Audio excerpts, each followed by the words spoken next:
അവനെ പഠിക്കാൻ ക്യാമറായിരുന്നു. നിങ്ങൾ ഇവിടുന്ന് എന്റെ മോൻ ഇവിടെ ഉണ്ട്. ഇവരാരോ കുടിച്ചു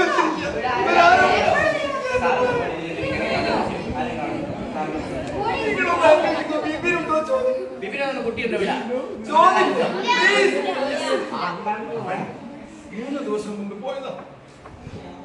പഠിക്കാൻ മിടുക്കനായിരുന്നു.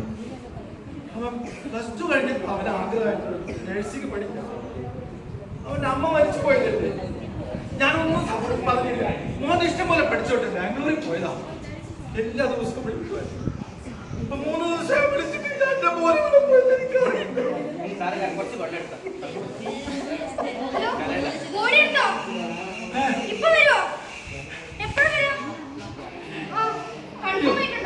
അയ്യോ എന്താ പോലീസ് എന്തിനാ ഇവിടെ?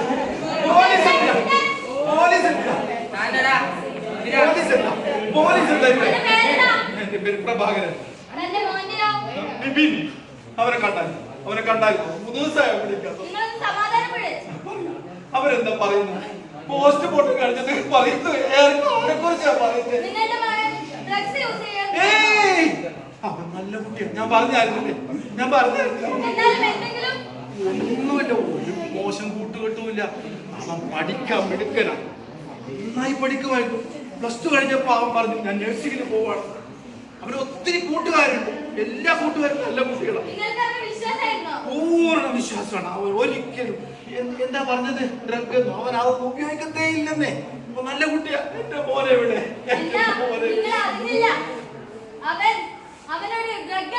അയ്യോ അയ്യോ എന്റെ മോനെ അവനെവിടെ? പേരൻസിനെപ്പം കുട്ടികൾ എന്തായിരിക്കും നല്ല മക്കളായിരിക്കും.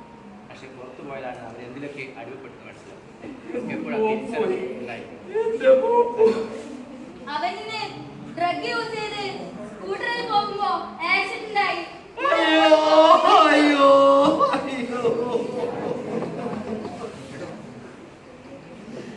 ഒറ്റ മകനാണ്. ഞാനെന്തിനു ജീവിക്കണം? എനിക്കാരുമില്ല.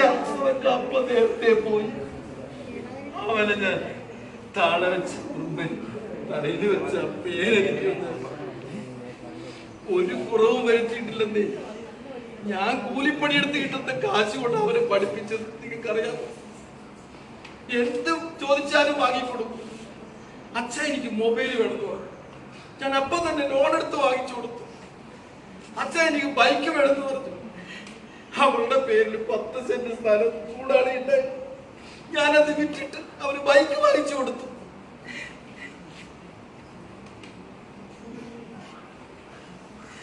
അവ പഠിച്ചിട്ട് വലിയ ശമ്പളം വാങ്ങിട്ട് എനിക്കൊന്നും തരണ്ട. പക്ഷേ ഞാൻ മരിച്ചു കഴിഞ്ഞ എന്റെ ചിതയിലേക്ക് തീ പകരാൻ ആള് വേണ്ടേ? ഞാൻ എന്ത് ചെയ്യും?